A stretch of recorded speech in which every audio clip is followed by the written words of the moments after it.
Mamen, ngayon pa lang mamen, ishare mo na tong video para makasali ka sa pa-daily load natin dito mamen. Antayin mo lang yung sasabihin kung i-comment mo dyan, pagka-share mo nito, ay tsak, pwede ka na mapili mamen. O mabalik nga tayo, eto nga pala yung tinira ko sa pata mamen. Pasensya na, wala yatang nakadali. Eto nga mamen, pata metsyadong baboy mamen. Tingnan nyo naman yan. Panoorin nyo to hanggang dulo mamen, kasi syempre alam nyo naman dito sa page natin, lahat pinapadali natin, pero sa dulo rapsa pa rin. Kaya paano mamen, tirahin na natin, baka tirahin pa ng iba. Ayun nga mamen, itong batang mechado mamen, tignan mo naman ang tirada dyan. Napakalambot niyan mamen at napakalasa, pero napakadali gawin. Ito nga pala, meron ako ditong pata, ito yung pinicturean ko kagabi mamen. Salamat sa mga sumali, sa mga nanghula. Ayan, 5 piraso lang yan, pero napakagandang hiwa, kaya ganwan hugasan muna natin mamen, baka hugasan pa ng iba. Ayan, so hugasan lang natin mga 3 beses. Nung clear na yung tubig, salang na natin yan. O dahil pata to mamen, may kakaibang anggo yan. Kaya ginawa ko, pinakuluan ko lang ng 5 minuto, mamen. Huwag ka mag-aalala, hindi mababawasan ang lasa niyan, mamen. O after 5 minutes, kunin na natin yung ating mga pata at iset aside natin.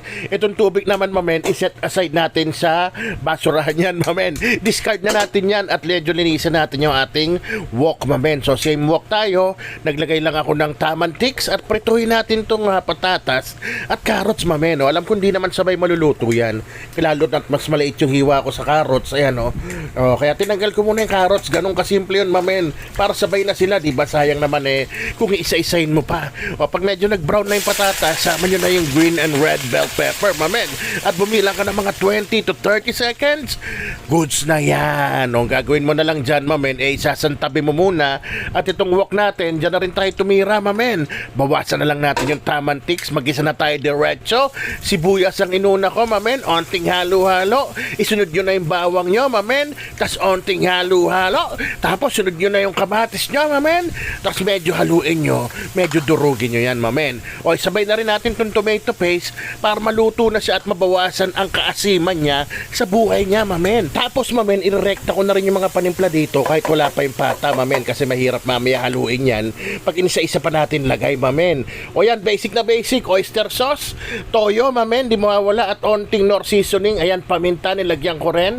O tapos halu-haluin lang natin yan, para naman pag nilagay natin yung pata, halu na yung mga panimpla natin sa sarsa mamen. Ayan na nga mamen, nilagay ko na yung pata mamen at onting halu-halu lang.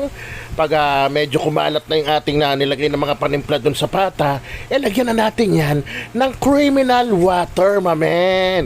Ayan tas medyo timplahan natin, onti lang naman yung nilagay natin nor seasoning kanina, so pwede pa tayo maglagay ng chicken powder at onting asukal lang mamen. Kung ayaw mo maglagay, wag mo, basta itong kalamansi lagyan mo kahit mga 4 o 5 piraso lang, tapos takpan mo na mamen.